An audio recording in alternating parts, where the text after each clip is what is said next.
Hörmətli dinləyici, xoş gördük sizi. Təşəkkür edirəm ki, vaxtınızı ayırıb dinləyirsiniz. İnanın ki, vaxtınız hədər getməyəcək. Demək belə, günlərin bir günü bir məclisdəydim, rayon yerindəydik. Orada da 50-yə yaxın bir insan iştirak edirdi və Molla Nuh Peyğəmbərin əhvalatını danışdı. Molla deyəndə cavan uşaqlardır, 2-3 nəfər təhsil almış tələbələr, yekimlər isə bilmirəm, indi rayonda nə olursa da onların öz formatları var. Bir sözlə, o Nuh Peyğəmbərin əhvalatını danışdı və sonunda dedi ki, kimin sualı varsa buyursun müraciət etsin. Və 50 nəfərdən heç kəs nədənsə sual vermək fikrində olmadı və sonunda mən bu sükutu pozub dedim, zəhmət olmasa o zaman bu suallara cavab verin. Siz dediniz ki, Nuh Peyğəmbər gəmi düzəltdi.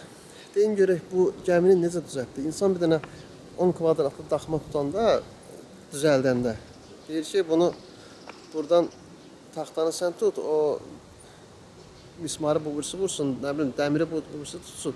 Yəni bir nəfərin işi deyil bu.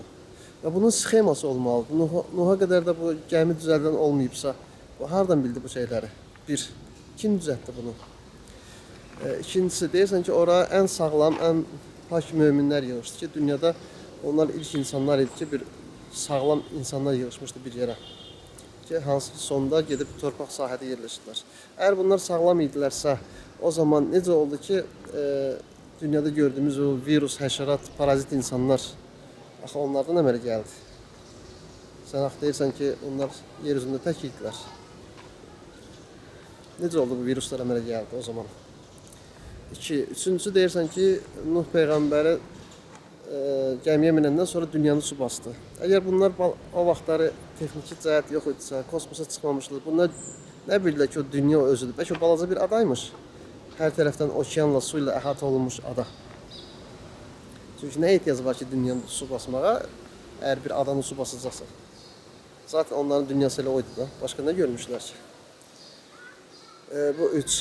Dördüncüsü, deyəsən o qarğanı göndərdi, qarğa getdi, gəlmədi. Sonra göyərçin dimdiyində çubuq, bu ağacın budağını gətirdi və gördü ki, torpaq var. Demək ki, hər tərəfi su basmıyor. Hər tərəfi su bassaydı o bitki falan tapılmazdı. Bu da öz yerində. Ondan sonra deyirsən ki, o hər heyvandan cüt-cüt yığdı gəmiyə. Zəhmət olmasa da görək, o harada yaşayırdı ki, bütün heyvanları bir yeri cəm edə bildi. Çünki hamımız yaxşı bilir ki, Antarktik okeanın, buzlu okeanların sularında yaşayan o belə deyək, heyvanlar tamam başqadır. Sibirdə yaşayanlar başqa növdür.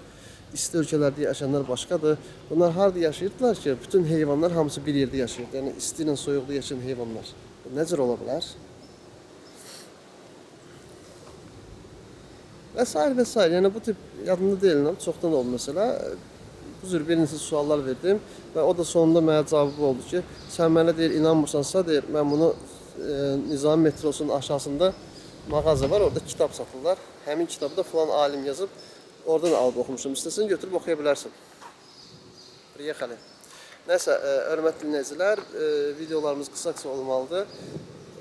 Çalışın sizi, o bir reklam var. Oğlan söz deyir, axırda götürüb skoşlayırlar onun ağzını. Boymu? Twix'in çubuqları məsələsindədir. Yəni, imkan verməyin siz skoşlasınlar. Zehniniz açıq olsa, bu onlara qismət olmayacaq. Gəlin verişlərdə görüşənlik.